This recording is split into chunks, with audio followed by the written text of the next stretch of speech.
why they should be destroyed. So in fact, today inshallah we'll find out the reason behind this edict, and inshallah we'll find out many other information that will help us better understand the situation in Afghanistan. And after the lecture, we will have a question and answer session, and we'll be passing out some piece of paper if you want to write it down, or there's a microphone if you want to come and ask the question yourself. So now I want to call up Brother Rahmatullah, Sayyid Rahmatullah Hashmi, the roving spokesperson or ambassador from Afghanistan.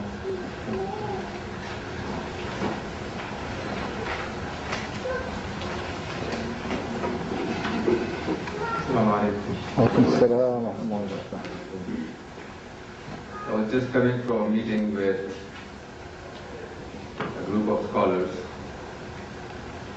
and the first thing we started there was the statue. And the first thing that we started here was also the statue. It's very unfortunate that how little we see and how little we know. And it really confuses me that whether the people really know that little or not. Nobody has seen the problems of Afghanistan. Nobody saw their problems before. And the only thing that represents Afghanistan today are the statues. The problems of Afghanistan are not new. As you know, that Afghanistan is called the crossroads of Asia. So we are suffering because of our geostrategic location. We have suffered in the 18th century, in the 19th century, and we are still suffering in this century. We have not attacked the British, we have not attacked the Russians, it was them who attacked us. So the problems in Afghanistan you see is not our creation. That reflects the image of the world. If you don't like the image in the mirror, do not break the mirror, break your face. The problems in Afghanistan started in 1979. Afghanistan was a peaceful country, and it was doing its own job. The Russians, along with their 140,000 troops, attacked Afghanistan in the December of 1979, just 21 years ago, stayed there for a decade, killed 1.5 million people, maimed 1 million more people, and 6 million out of 18 million people migrated because of the Russian brutalities. Even today, our children are dying because of the landmines that they planted for us. And nobody knows about this. After the Russians left, so during the Russian occupation, on the other side, the American government, the British government, the French, the Chinese, and all of the rest supported the counter-revolutionaries called the Mujahideen. There were 7 parties only in Pakistan and 8 parties in Iran who fought the Russian occupation.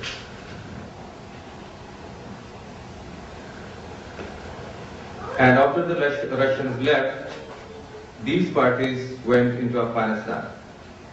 All of them had different ideologies, a lot of weapons, and instead of having a single administration, they fought in Afghanistan. The destruction that they brought was worse than the destruction the Russians brought. 62,000 people were only killed in the capital, Kabul. Seeing all this chaos and a complete destruction of our country, and I don't have to forget that after the Soviets left, another 1 million people migrated because of the lawlessness that existed in Afghanistan. for 7 million people. So seeing this destruction and lawlessness, a group of students called the Taliban. Taliban is the plural word of students in our language. It may be two students in Arabic, but in our language it means students. So a group of students started a movement called the Movement of Students. It first started in a village in the southern province of Afghanistan called Kandahar. It happened when a warlord or a commander abducted 2 minor girls, raped them, and the parents of those girls went to a school and asked the teacher of the school to help them. The teacher of that school, along with his 53 students, finding only 16 guns, went and attacked the base of their commander. After releasing those 2 girls, they hanged that commander, and so many of their people were also hanged. This story was told everywhere, and this was called a heroic story of the Taliban or the students. The BBC also quoted this story. So seeing or hearing this story, many other students joined this movement and started disarming the rest of the warlords who were worse than these. I will not prolong the story. So far, the same students' movement controls 95% of the country. It captured the capital, including the 4 major cities, and only a bunch of those warlords are remaining in the northern corridor of Afghanistan. So, our achievements are as follows. We are in the government for only 5 years, and the following things that we have done, and many of you may not know. The first thing we have done is to reunify a fragmented country. Afghanistan was formerly fragmented into 5 parts. The first thing we have done is to reunify that country. The United Nations, the United States, everybody was confused as to how to reunify that country, and nobody could do it. First thing we have done is to reunify that country. Second thing we have done, which everybody failed to do, was disarming a population. During the war of the Russians and the Americans, I would say, every Afghan got a Kalashnikov, even sophisticated weapons as Stinger missiles, and they even got fighter planes and fighter helicopters. So disarming these people was impossible. The United Nations in 1992 passed an appeal asking for $3 billion to repurchase that arms, to start a process of repurchasing those arms. And certainly because of its impracticability, that plan never materialized. And everybody forgot about Afghanistan. So the second thing we have done is to disarm 95% of that country. And the third thing that we have done is to establish a single administration in Afghanistan which did not exist for 10 years. And the fourth achievement that we have, and is surprising to everybody, is that we have eradicated 75% of all world's opium cultivation. Afghanistan produced 75% of all world's opium. The drug, you know, that opium, the narcotics business. And last year we issued an edict asking the people to stop growing opium. And this year the United Nations Drug Control Program, UNDCP, and their head, Bernard Trahi, announced that there was 0% of opium cultivation. Not at all. And this was not a good news for the United Nations itself because many of them lost their jobs. In the UNDCP, 700 so-called experts were working there, and they got their good salaries, and they never went into Afghanistan. So when we issued this edict, I know they were not happy. And this year they lost their jobs. And this is our fourth achievement. The fifth achievement that we have, but is a little controversial, some of our friends will not know, is the restoration of human rights. Now, you may think that that is the violation of human rights, but from our perspective, that is the restoration of human rights. Because we believe that the fundamental right of a human being is the right to live. Before us, nobody could live peacefully in Afghanistan. The first thing we have given to the people is a secure and peaceful life. Second major thing that we have restored is to give them free and fair justice. You don't have to buy justice unlike here. You will have justice freely. And you will criticize us for violating women's rights. Now, who knows what happened before us? Only some symbolic schools or symbolic posts were given to some women in a ministry, and that was called the restoration of women's rights. I can see some Afghans living here, and they will agree with me that in the rural areas of Afghanistan, women were used as animals. They were sold actually. The first thing we have done is to give the self-determination to women. And it happened not in the history of Afghanistan. Throughout the history of Afghanistan, during all the so-called civilized kings or whatever, they didn't give this right to women, so women were sold. They didn't have the right to select their husbands or to reject their husbands. The first thing we have done is to let them choose their future. And you will know that throughout South Asia, women are held under the title of honor killing. It happens when a woman's relation is detected with a man, whether or not the relations are sexual, they are both killed. But now this is not happening in our country. And the third thing that happened only in Afghanistan was women were exchanged as gifts. This was not something religious, this was something cultural. When two tribes were fighting among themselves, then in order to get their tribal issue reconciliated, they would exchange women and then would make or announce reconciliation. And this has been stopped. So these were the fundamental rights of women. We had to start from zero. We couldn't jump in the middle.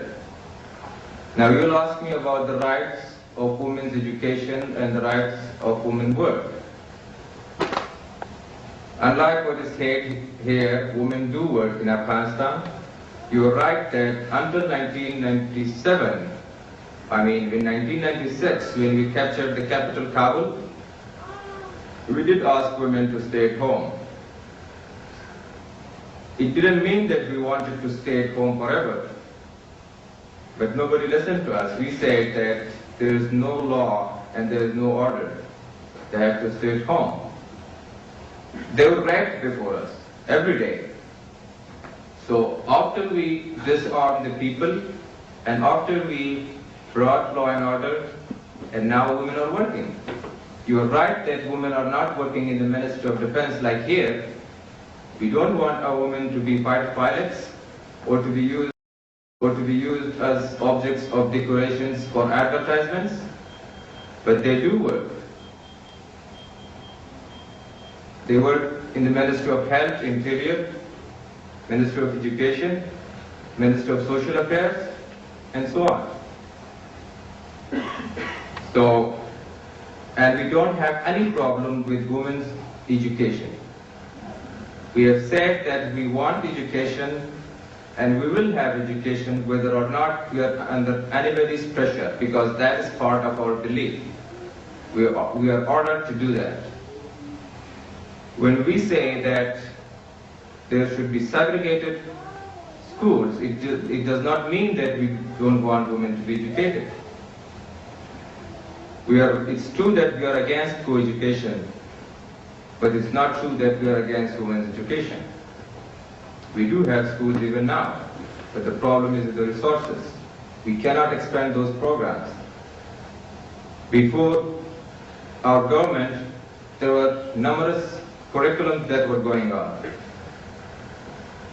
There were curriculums which preached the kings for the king, and there were curriculums which preached for the communists, and there were curriculums from all these 7 parties. So the students were confused as to what to study. And the first thing we have done today is to unify that curriculum, and that's going on. But we are criticized, and we say that instead of criticism, if you just help us once, that will make a difference. Criticism will not make a difference. If you start criticism from New York, thousands of miles away, we don't care. But if you come there and help us, we do care. So actually there are more girls students studying in the Faculty of Medical Science than boys are. This is not me who is saying this. This is the United Nations who announced this. Recently we reopened the Faculty of Medical Science in all major cities of Afghanistan, and in Kandahar there are more girl students than boys, but they are segregated. And the Swedish committees they have also established schools for girls. I know they are not enough, but that's what we can do. So that is what I say that we have restored. I don't say we are 100% perfect, and nobody will say that they are 100% perfect. We do have shortcomings, and we do need to amend our policies. But we can't do everything overnight. And the sixth problem that we are, the sixth or seventh, I think. The seventh problem that we are accused of is terrorism, or the existence of terrorists in Afghanistan.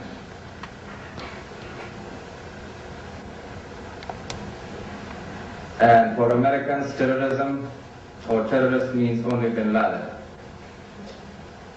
Now you will not know that Afghanistan, or Bin Laden was in Afghanistan 17 years before even we existed. Bin Laden was in Afghanistan, fought the Soviet Union, and Mr. Ronald Reagan, the president of America in that time, and Mr. Dick Cheney called such people freedom fighters or the heroes of independence, because they were fighting for their cause.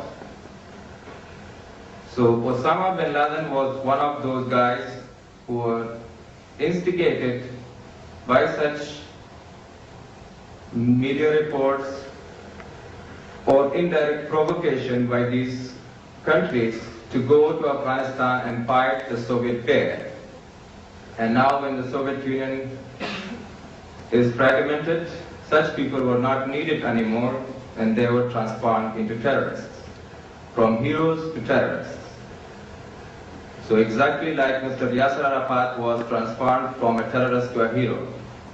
So we don't know as to what is the definition of terrorism. We do admit that the terrorist acts in Kenya and Tanzania were actually horrific acts and they were terrorist acts.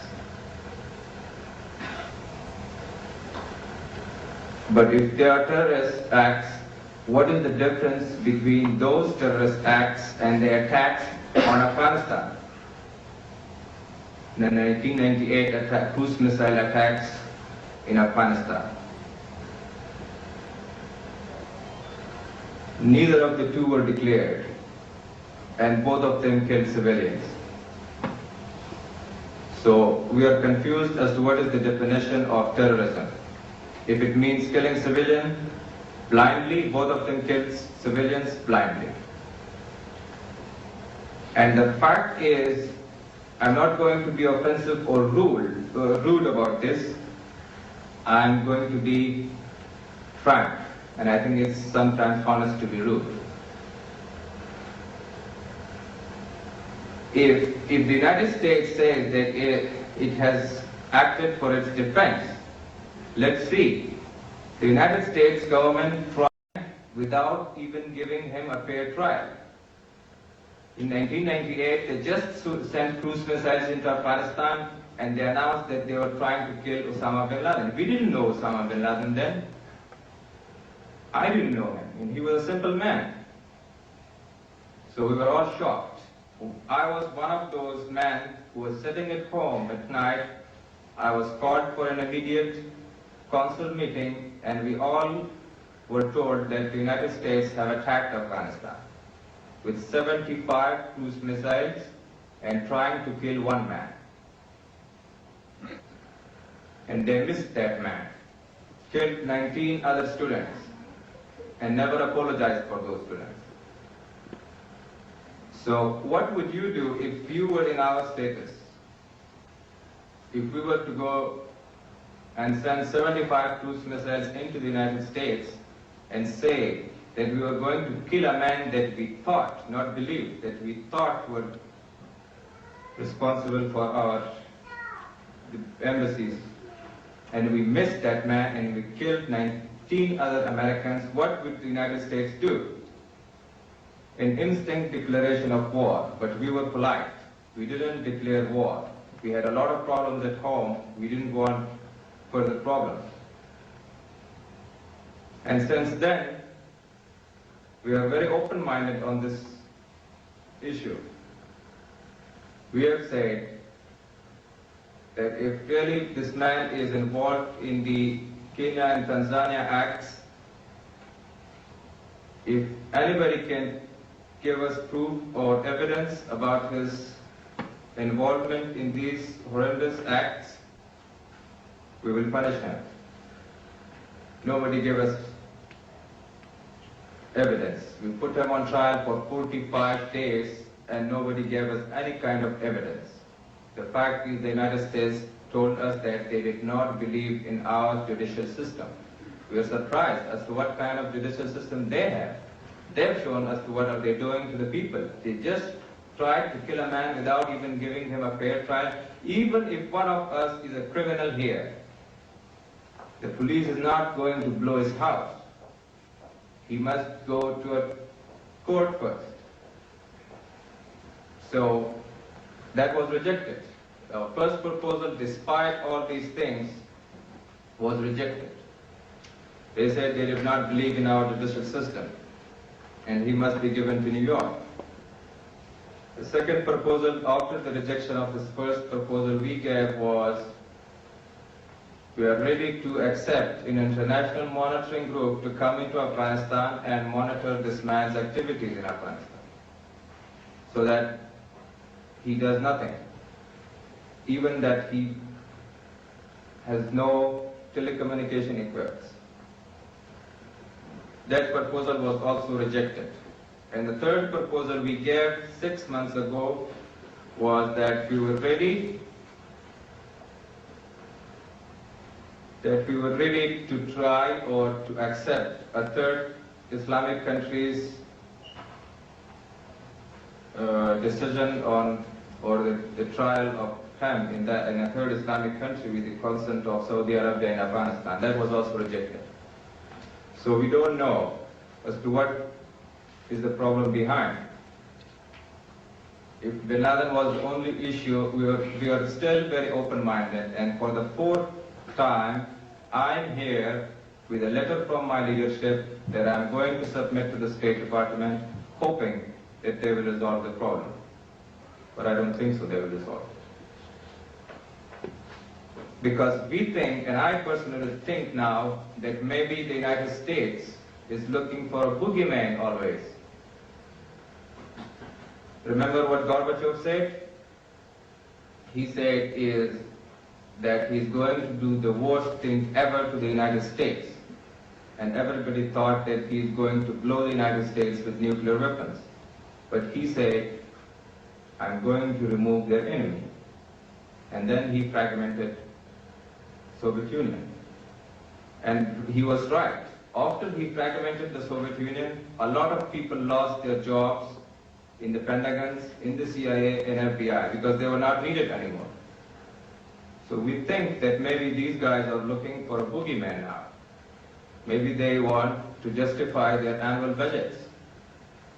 Maybe they want to make their citizens feel that they are still needed to defend them. Afghanistan is not a terrorist state. We cannot even make a needle.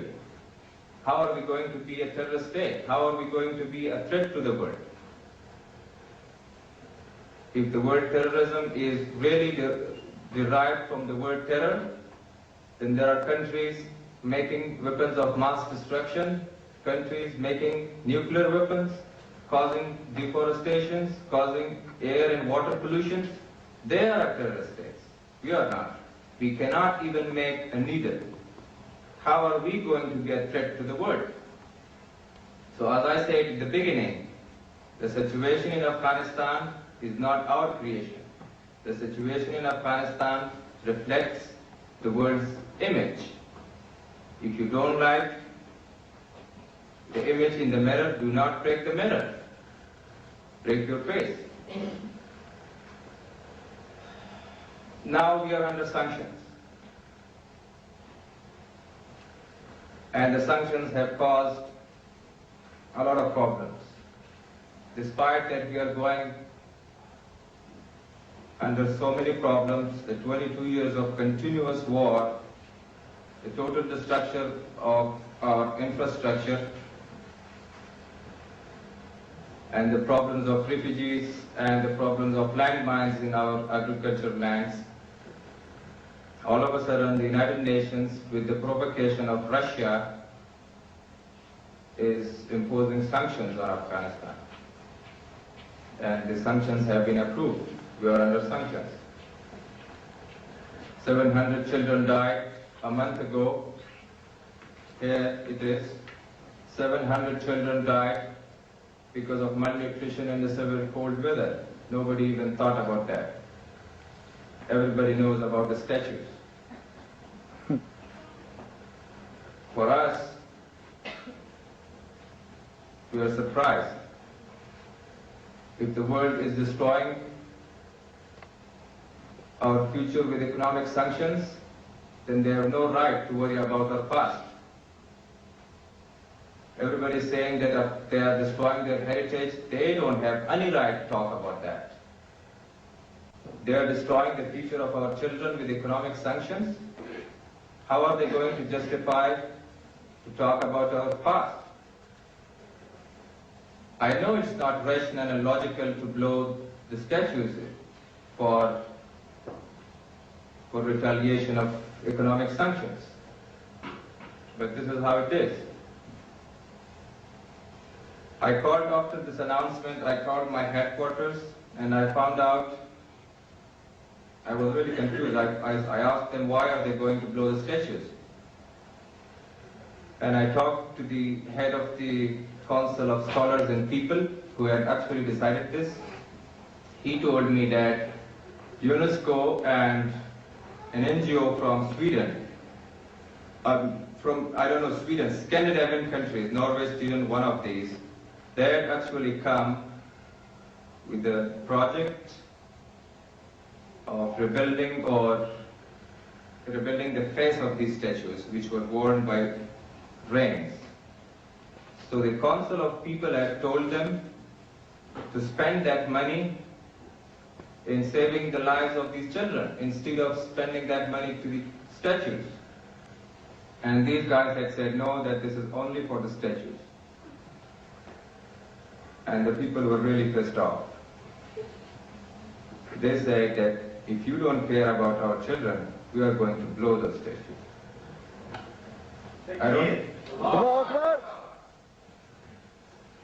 I don't say that he is right or wrong. The decision is yours. Think of yourself. If you are in such problems, what will you do? If your children are dying in front of your eyes and you are under sanctions, and then the same people who have imposed sanctions are coming and building a statue here, what will you do? So I talked to my headquarters today, and they have said that the statues have not been blown so far, but the people are so angry. They are really angry. They want to blow that. And there is Kofi Annan is going, you know, Kofi Annan, the Secretary General of the United Nations, he went to Pakistan, and he said that he's going to meet our representative there. This man never bothered himself to talk about these children. He never bothered himself to talk about 6 million refugees. He never talked about the poverty of Afghanistan. He only goes to that region because of these statues. And the OIC is also, they have also sent a mission to go to Kabul and talk about the statues. So we are very confused that the world is really caring about the statues and then they don't care about human beings. I don't say that we have to retaliate in blowing the statues. We have not done that. That if we were to destroy those statues, we would have destroyed them 3 years before now. Because we captured those areas 3 years before now. We didn't want to blow them. And now this situation has come. And this is not our decision.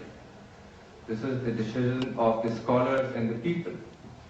And that decision has been approved by the Supreme Court. We cannot reject this decision. So these guys are there, the OIC and some, even I think some ministers from different countries are there to save the lives of the statues. I think they will not be blown because of the concerns of these people. But it's really, really ridiculous.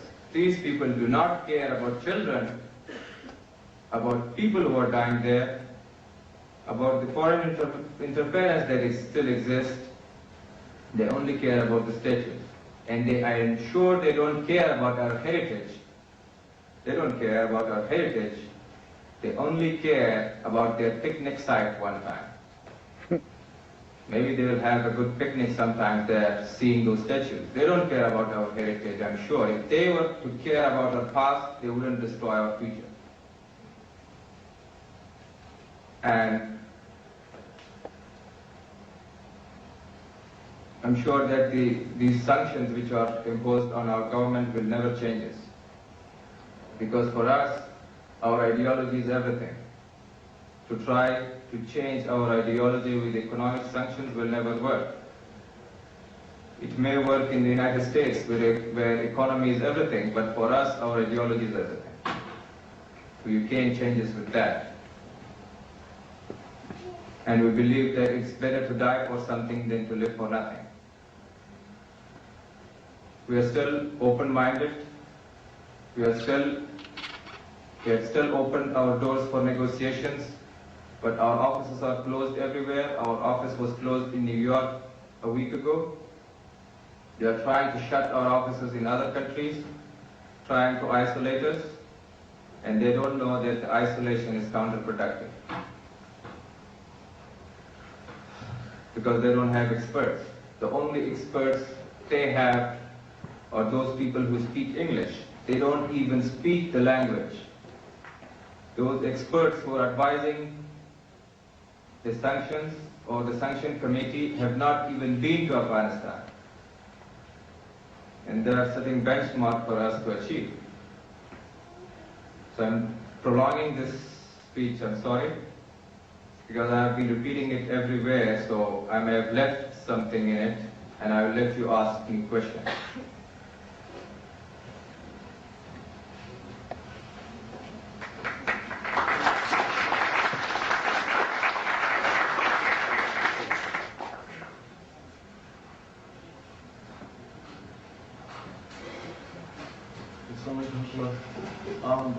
Regarding the questions, there are two ways to ask the questions.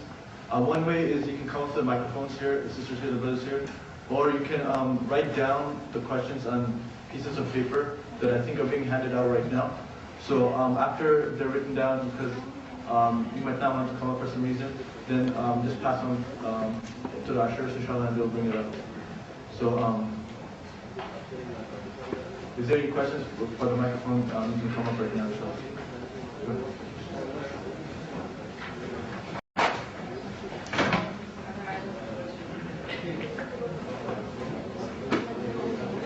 You can just line up at the microphone, the ones that have questions. So.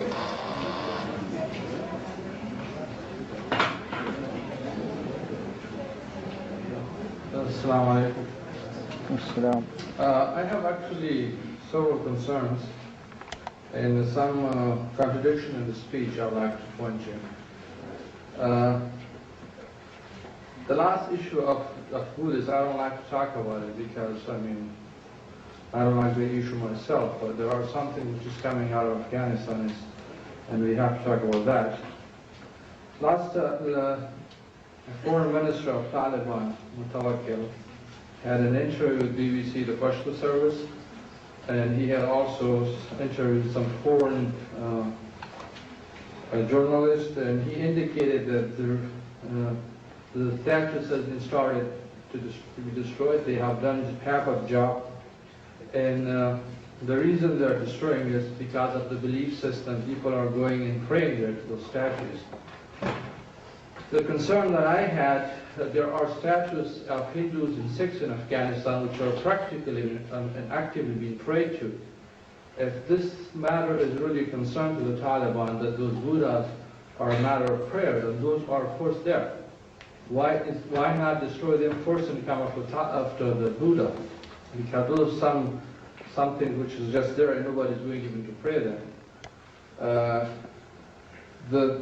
Now he said that it was a retaliation to the proposal of the Sweden or other people. Now the other question I have: would a retaliation would save our children? Question first, inshallah, and then sure. You can answer the second question after. Okay. Well, this is part of this question. The retaliation to this Buddha would save our children. Rather than having the questions turn into statements, if we could please ask everyone who has questions to formulate the statements in the form of a question in order for us to facilitate as many questions as possible. I think the explanation is necessary for the question. Yeah. Well, sorry to take your time, but these are some the reason. If you just ask simple questions, you don't give information that could be easily denied. And the reason I brought his interview because this is not some propaganda of the Western media. It's in Pashto, and I'm an Afghan and I speak both Pashto, Farsi, English, Urdu, and all the languages. And I listened to that interview, and I read that interview also. So that's what I'm saying, because there are facts coming out of, and I'm concerned about Afghanistan. I've been to Afghanistan last year. There are some other issues I would like to talk about that one too.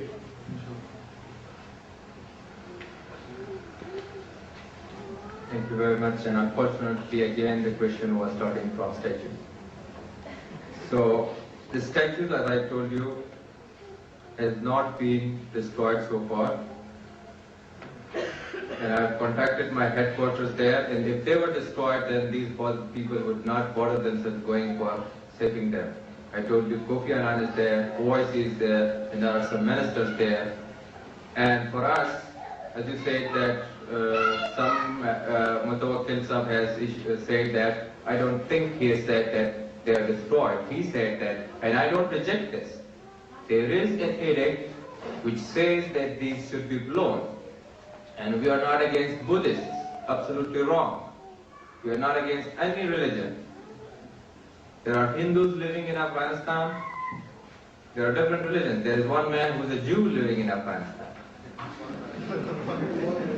So we are not against any religion. And there is no Buddhist in Afghanistan, this is I can say. In our religion, if anything, you can leave anything until it is not harmful to you. So these Buddhas were not harmful to us so far. But now when the money is going to the Buddha's reconstruction and the children are dying next door, we think it's harmful now. Not we think, the people think. And I told you that this decision is taken by the Council of Scholars and the Council of People and has been approved by the Supreme Court. And the media is saying everywhere that it is an edict by our leadership. Have you ever seen our leadership on TV? Have you ever seen or heard him on international radio? He has never been on media, so it's absolutely wrong that he has issued an edict. I do agree that there is an edict by the Council of Peoples and Scholars and has been approved by the Supreme Court, but has not been executed so far.